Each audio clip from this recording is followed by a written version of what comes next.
Sure. And it stems off of last week's discussion, and where you guys were discussing capital gains in respective properties. And there was another another aspect to that particular discussion that you were having.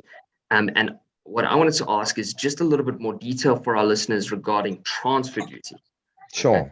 How exactly that works, how it's levied, and most importantly, I think for a lot of our listeners, obviously, some of those that are a little tax savvy or want to be in the circumstances, how do they, or is there a way to gear pricing so that you can, adjust or avoid transfer duty in the event Sure. of selling property?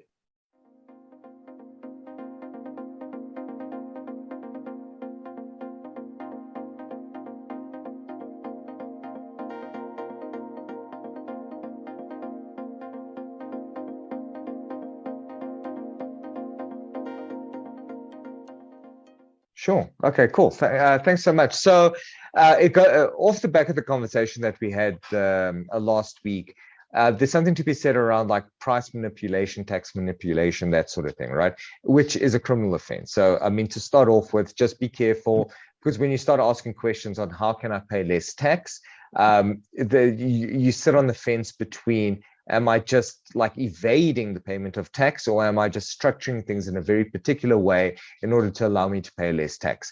The latter is permissible. SARS has even acknowledged that it's permissible. If you structure your tax affairs in a proper way and it's real, it's not fabricated, SARS accepts it.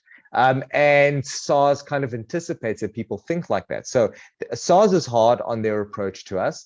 And for savvy investors, especially property investors, that's why I keep saying it's crucial that you guys actually go and structure it, because the expectation is that you have. So don't go pay more tax than you have to when there's actually simple things out there that can give you proper structuring, proper tax efficiency, and it's perfectly legit. So just think about it from that perspective. Now, when it comes to transfer duty, so just to catch up what we've already discussed on transfer duty. Transfer duty is a tax payable on the transfer of properties. It's you never pay transfer duty and VAT. So if you're selling a property and you're a VAT vendor and the property is part of the enterprise that your business, and you're selling it, you have to charge VAT on that property, right? So if you charge VAT, you don't charge transfer duty, or rather transfer duty isn't charged, or vice versa. So they're mutually exclusive. So that's the first thing to remember. If VAT isn't applicable and you're buying a property, you pay transfer duty. Basically, you don't pay transfer duty on anything less than R1 million. Anything over R1 million, SARS has basically a scale.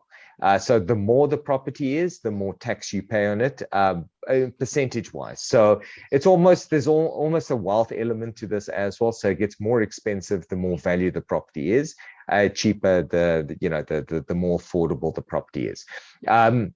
So the R1 million tax threshold is normally where people start asking the first bunch of questions. Is if you're playing around that threshold, is there anything you can do? So remember, SARS wants the market value of the property. They'll assess the transaction based on the market value of the property. If you go to them and you're able to substantiate a value that's under R1 million, and you've got enough proof, or you've done your research, there's nothing wrong with it, right?